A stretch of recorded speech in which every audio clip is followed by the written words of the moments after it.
नमस्कार। सुन लो यूपीएससी के इस खास विश्लेषण में आपका स्वागत है। नमस्कार। आज हम एक बहुत अहम, बहुत ही जरूरी विषय पर बात करने वाले हैं। हाँ, बिल्कुल। क्या आप जानते हैं कि दुनिया की अर्थव्यवस्था आज भी कई ऐसे अनसुलझे सवालों से जूझ रही है जो न सिर्फ अमेरिका या यूरोप बल्कि भारत जैसे उभरते देशों के भविष्य को भी सीधे तौर पर प्रभावित कर सकते हैं। ये सवाल ऐसे हैं जो हर रोज अखबारों की सुर्खियों में न भी हों, पर बैकग्राउंड में लगातार चल रहे हैं और इनका असर गहरा होता है।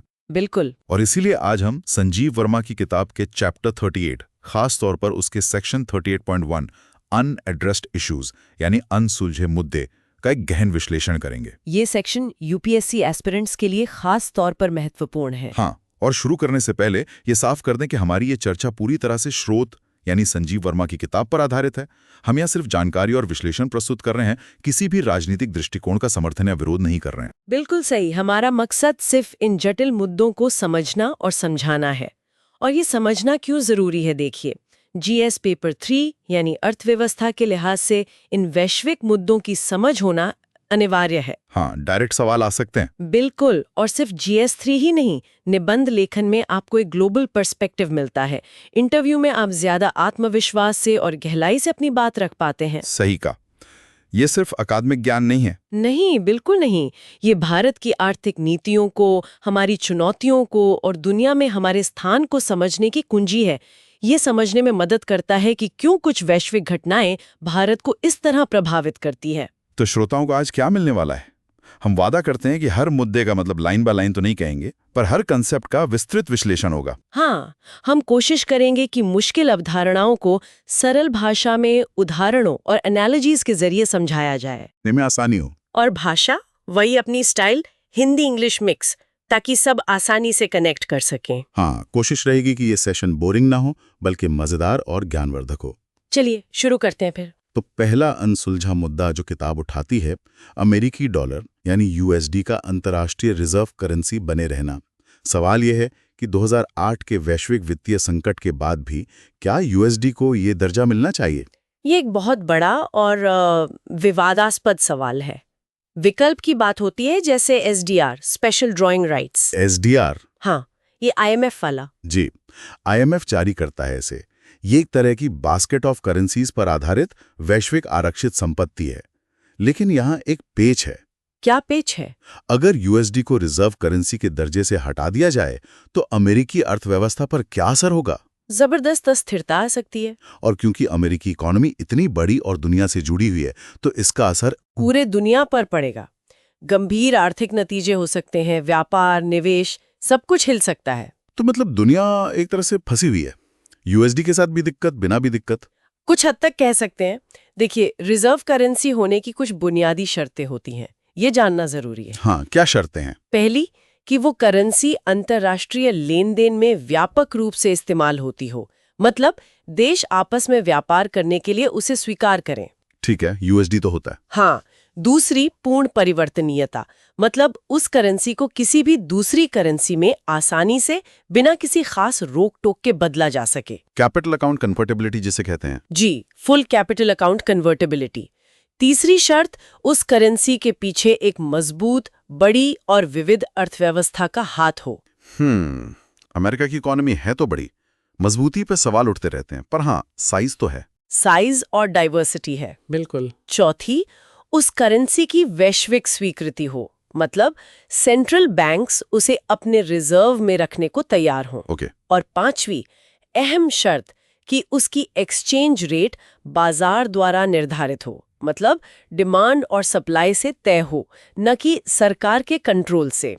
ये 5 शर्तें कौन कौन सी, एक बार फिर से दोहराते हैं श्रोताओं के लिए। पहला, लेन देन में चलन। दूसरा, पूर्ण परिवर्तनीयता। तीसरा, मजबूत और बड़ी अर्थव्यवस्था का समर्थन। चौथा, वैश्विक स्वीकृति। और पांचवा, बाजार निर्धारित विनिमय दर।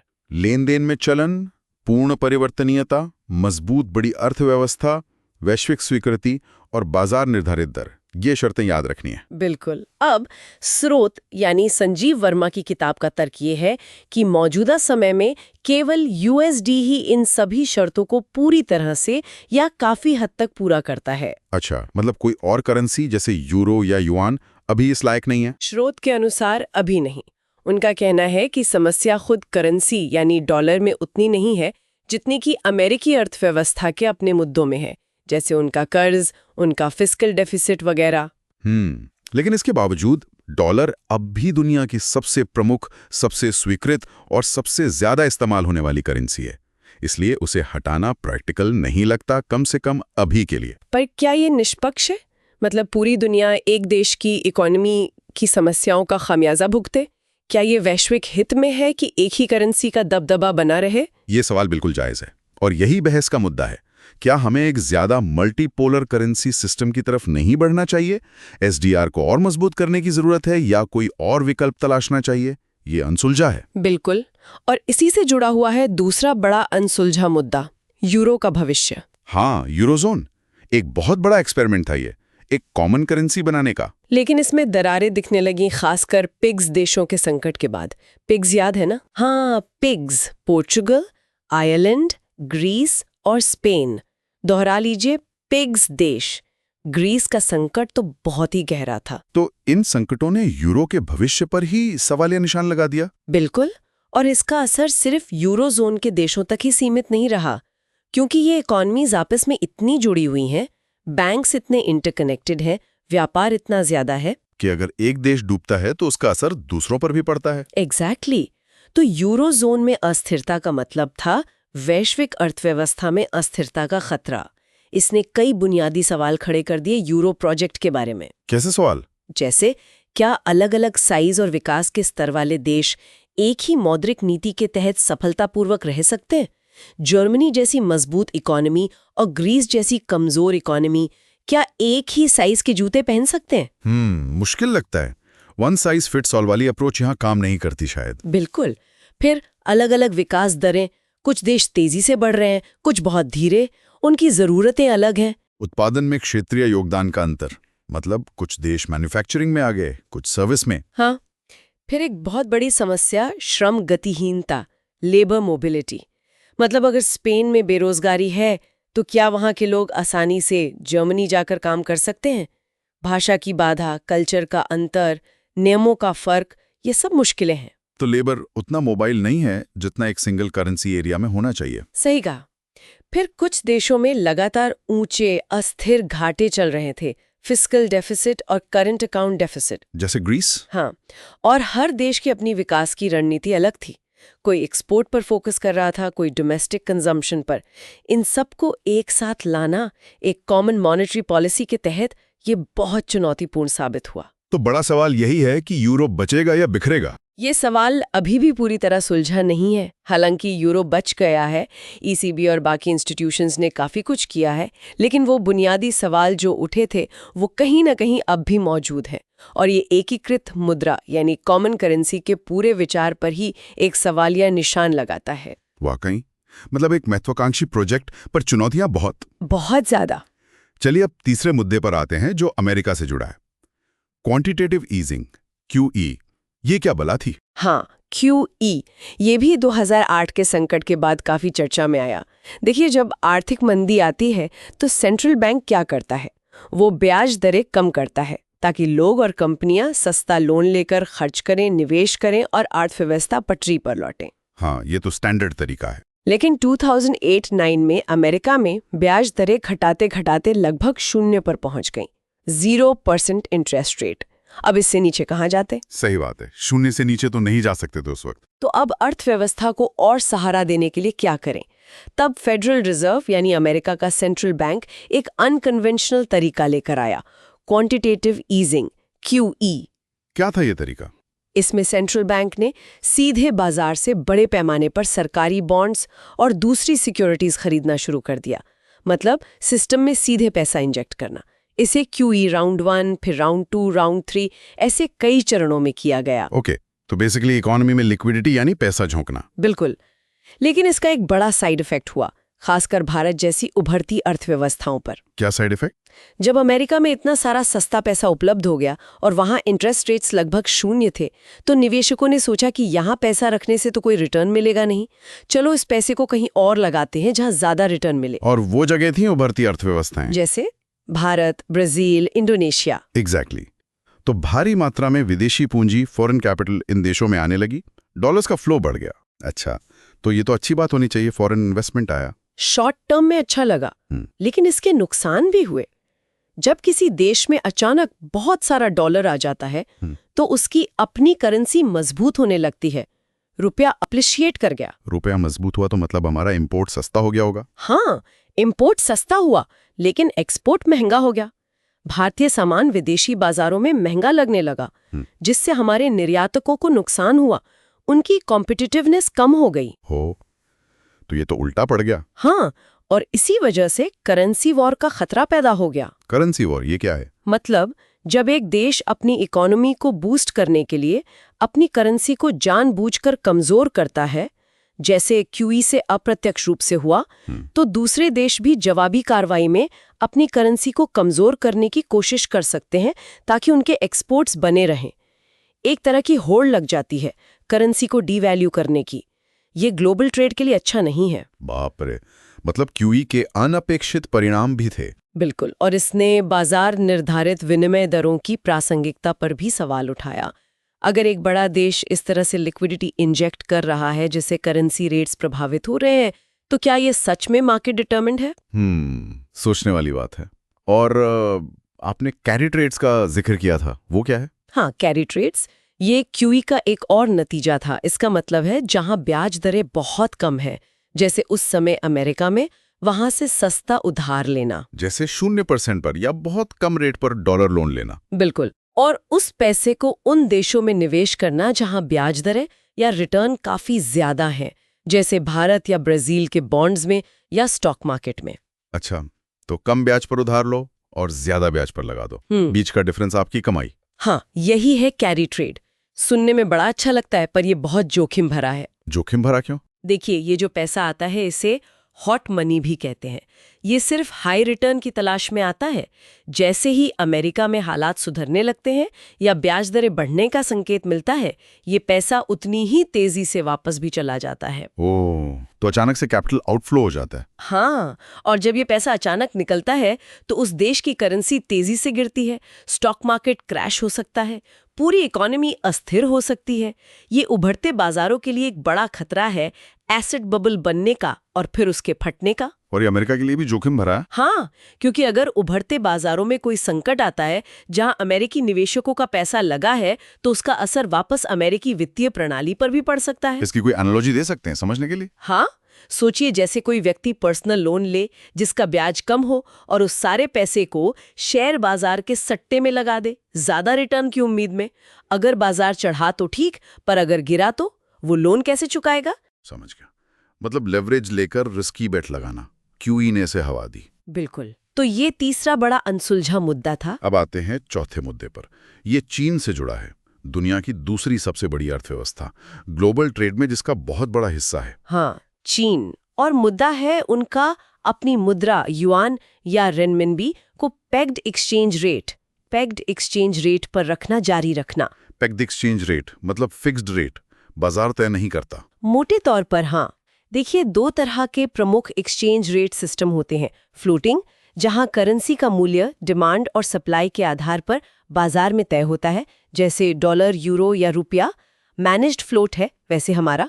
और दूसरा होता है फिक्स्ड या पेग्ड, जहां देश की सरकार या सेंट्रल बैंक अपनी करेंसी का मूल्य किसी दूसरी बड़ी करेंसी जैसे डॉलर या करेंसी बास्केट के मुकाबले एक खास स्तर पर बनाए रखती है। तो चीन अपनी करेंसी को डॉलर के मुकाबले एक तरह से फिक्स करके रखता है। हाँ, वो एक नैरो बैंड में उसे मैनेज करते हैं, पूरी तरह फ्लोट नहीं होने देते।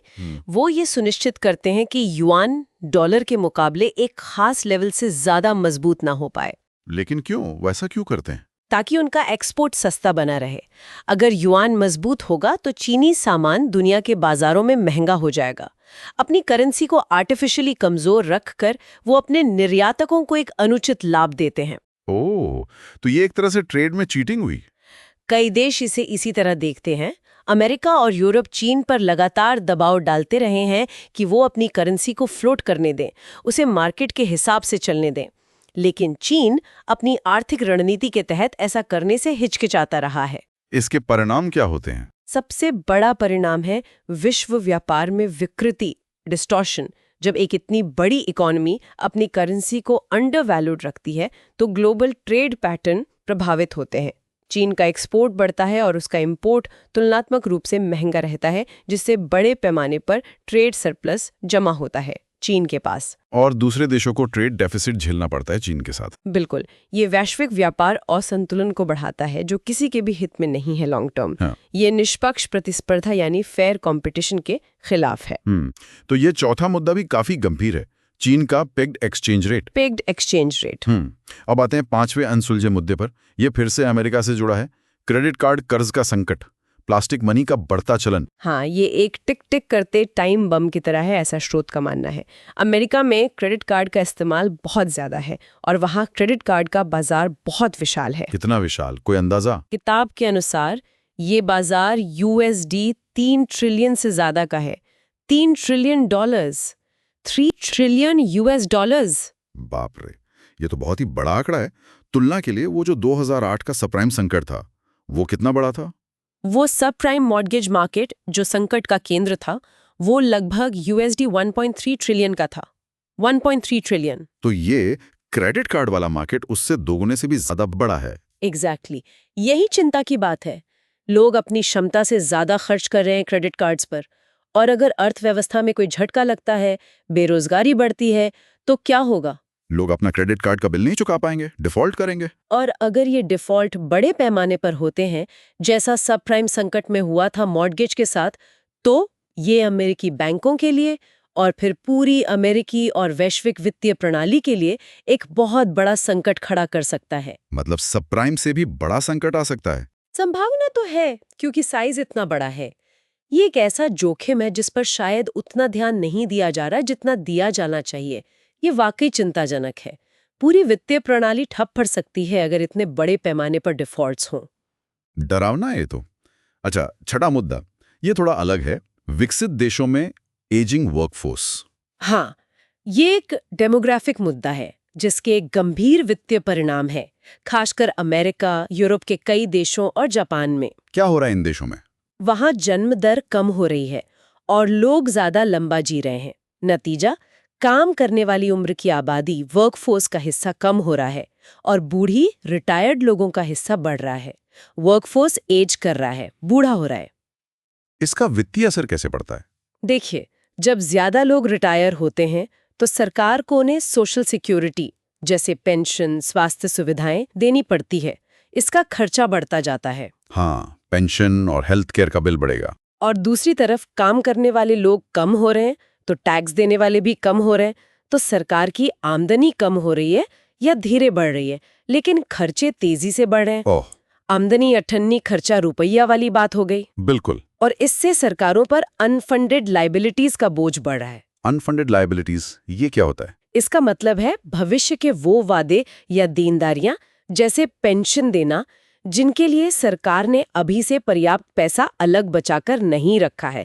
मतलब वादा तो कर दिया है कि रिटायरमेंट पे इतना पैसा देंगे, पर उसके लिए आज फंड जमा नहीं किया है। तो ये भविष्य का कर्ज है एक तरह से। हाँ, ये भविष्य में चुकाना पड़ेगा, लेकिन कैसे चुकाएंगे अगर तब टैक्स देने वाले कम होंगे और पेंशन लेने वाले ज्यादा?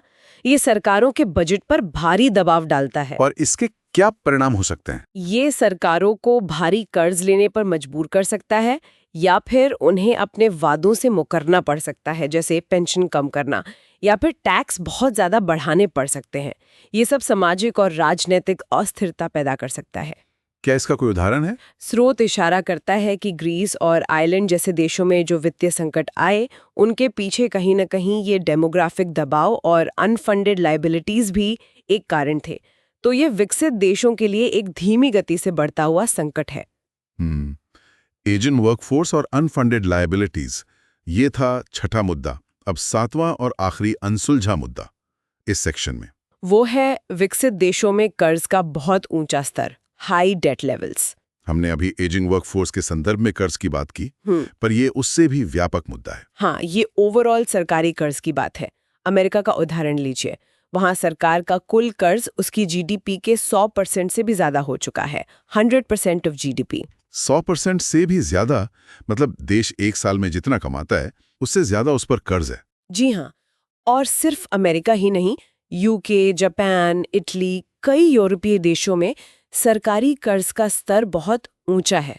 ये चिंता की बात क्यों है? देश तो कर्ज लेते ही हैं। कर्ज लेना एक बात है, पर जब ये स्तर जीडीपी के 100% या उससे बहुत ज्यादा पहुंच जाता है, तो सवाल उठता है कि क्या ये लंबे समय तक टिकाऊ है? क्या सरकारें इसे चुका पाएंगी, खासकर अगर ब्याज दरें बढ़ती हैं? हाँ, ब्याज चुकाने में ही बजट का बड़ा हिस्सा चला जाएगा। बिल्कुल। ज्यादा कर्ज का मतलब है भविष्य में टैक्स बढ़ाने का दबाव या सरकारी खर्चों जैसे शिक्षा, स्वास्थ्य, इंफ्रास्ट्रक्चर में कटौती का दबाव। ये आर्थिक विकास को भी धीमा कर सकता है।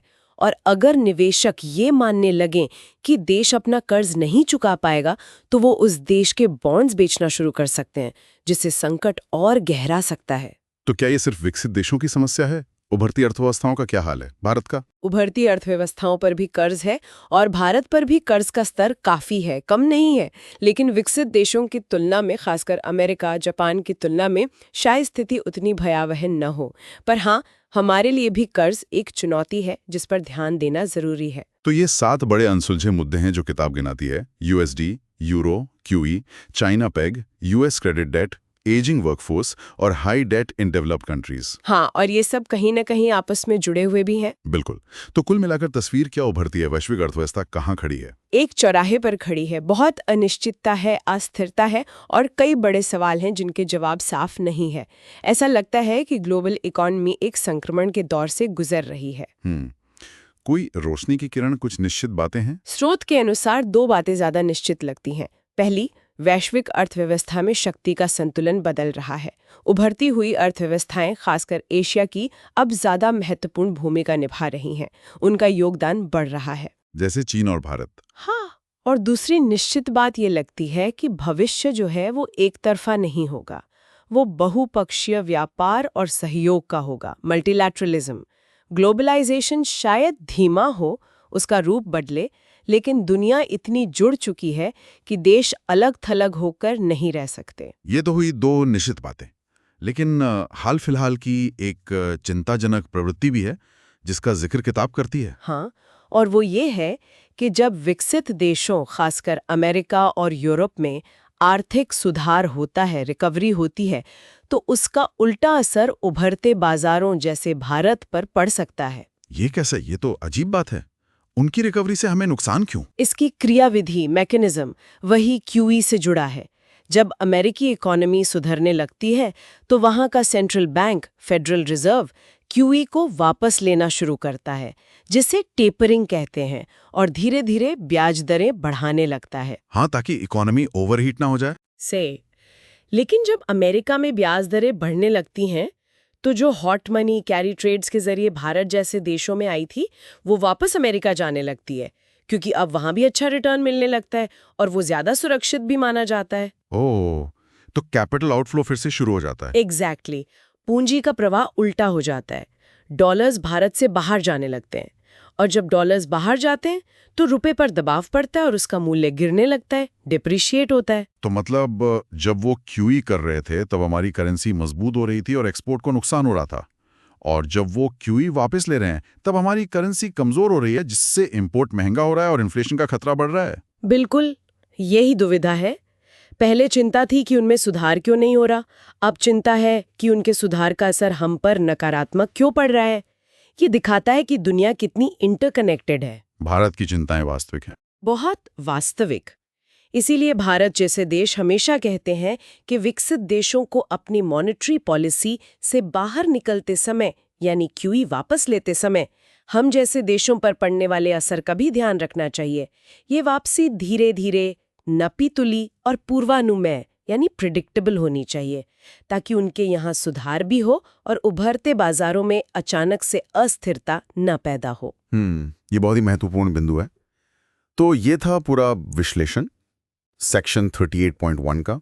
काफी कुछ था इसमें। हाँ, काफी सारे मुद्दे थे और सब एक से बढ़कर एक गंभीर। तो अब समय है कि हम मुख्य बातों को, की टेकअवेज को एक बार फिर से दोहरा लें, श्रोताओं के लिए एक क्विक रिकैप। बिल्कुल। तो हमने 7 प्रमुख अनसुलझे मुद्दों पर बात की। पहला था यूएसडी का भविष्य, क्या उसे रिजर्व करेंसी बने रहना चाहिए? एसडीआर एक विकल्प है, पर यूएसडी को हटाना मुश्किल है क्योंकि वो शर्तें पूरी करता है। हालांकि ये वैश्विक हित में है या नहीं, ये सवाल बना हुआ है। दूसरा, यूरो का भविष्य। पिग संकट ने यूरोजोन की दरारें उजागर की और एकीकृत मुद्रा के विचार पर सवाल खड़े किए। अलग विकास दर, श्रम गतिहीनता, घाटे, ये सब चुनौतियां हैं। तीसरा, अमेरिका का क्वांटिटेटिव ईजिंग यानी QE। इसने उभरती अर्थव्यवस्थाओं में भारी पूंजी प्रवाह लाया, करेंसी मजबूत हुई, करेंसी वॉर का खतरा बढ़ा और कैरी ट्रेड्स को जन्म दिया, जो अस्थिरता पैदा करते हैं। चौथा, चीन का पेग्ड एक्सचेंज रेट न छोड़ना।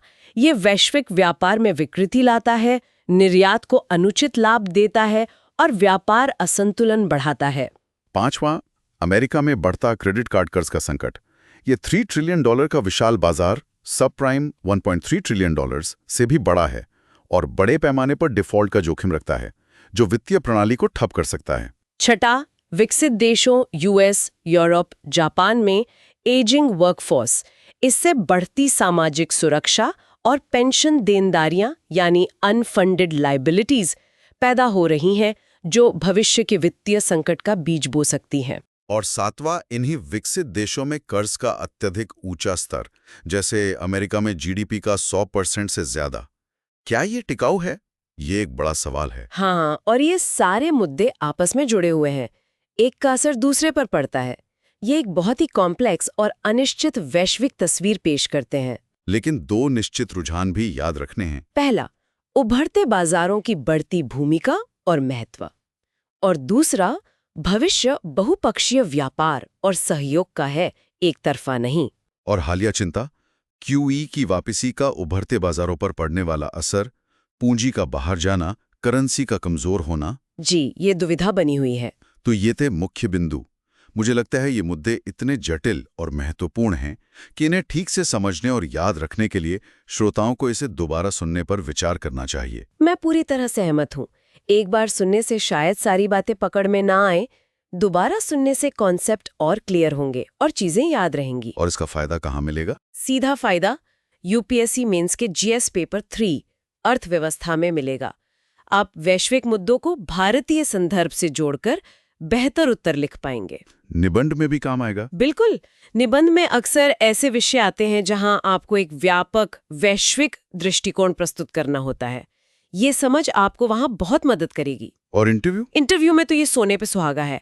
अगर आप इन मुद्दों पर एक सूचित, इन्फॉर्म्ड और संतुलित राय रख पाते हैं, तो ये दिखाता है कि आपकी समझ गहरी है और आप सिर्फ किताबी ज्ञान तक सीमित नहीं है।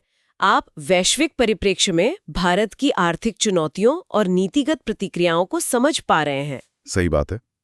और UPSC से हटकर भी आम जीवन में? अरे, आम जीवन में भी ये जानना कि दुनिया की बड़ी आर्थिक शक्तियां किन समस्याओं से जूझ रही हैं, उनका असर हम पर कैसे पड़ सकता है, ये आपको एक ज्यादा जागरूक नागरिक बनाता है।